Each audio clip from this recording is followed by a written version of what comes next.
ഇന്ന് രാവിലെ പല താരങ്ങളെയും ഞെട്ടിച്ചൊരു മരണവാർത്ത തന്നെയായിരുന്നു. മലയാളികളെ എല്ലാവർക്കും വളരെയധികം പ്രിയങ്കരനായ നടൻ സലൻകുമാറിൻ്റെയൊക്കെ പ്രിയപ്പെട്ട സുഹൃത്തായ കലാകാരനായ സൈനൻ അന്തരിച്ചു എന്ന വാർത്ത. മിമിക്രിയുടെ ആദ്യകാലങ്ങളിൽ ശരിക്കും പറഞ്ഞാൽ സൈനൻ അത്രയേറെ പ്രിയപ്പെട്ടവനായിരുന്നു എല്ലാവർക്കും. കേറ്റമംഗലത്തെ അദ്ദേഹത്തിൻ്റെ വാക്കുകളെല്ലാം പ്രേക്ഷകർ ഇതിനു മുൻപ് കേൾക്കുകയും ചെയ്തിട്ടുണ്ട്. സലിംകുമാറിൻ്റെ പ്രിയപ്പെട്ട സഹോദരൻ തന്നെയായിരുന്നു അദ്ദേഹം. ശരിക്കും പറഞ്ഞാൽ അത്രമാത്രം എല്ലാവർക്കും വളരെയധികം ഇഷ്ടമുള്ളൊരു വ്യക്തി തന്നെയായിരുന്നു എന്ന് പറയാം.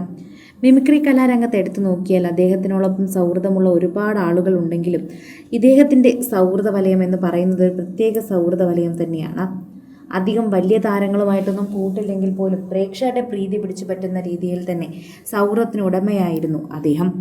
ആദ്യകാല മിമിക്രി സ്റ്റേജ് ഷോ കലാകാരനായ സൈനൻ കെടാമംഗലം അന്തരിച്ചു എന്ന വാർത്ത വളരെയധികം തന്നെ പ്രേക്ഷകർ ഏറ്റെടുക്കുന്നു.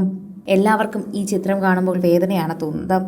അദ്ദേഹത്തിൻ്റെ പല സ്റ്റേജ് ഷോകൾ കണ്ടത് പ്രേക്ഷകർ ഓർത്തെടുക്കുന്നുണ്ടെന്ന് പറയാം. ഇന്നലെ വൈകിട്ട് 6:30 പെട്ടെന്നുണ്ടായ അസുഖം കാരണം എറണാകുളം ലിസി ആശുപത്രിയിലായിരുന്നു അന്ത്യം. 1990-കൾ മുതൽ മിമിക്രി കോമഡി രംഗങ്ങളിൽ തിളങ്ങിയിരുന്ന ഒരു താരം തന്നെയാണ് സൈനൻ.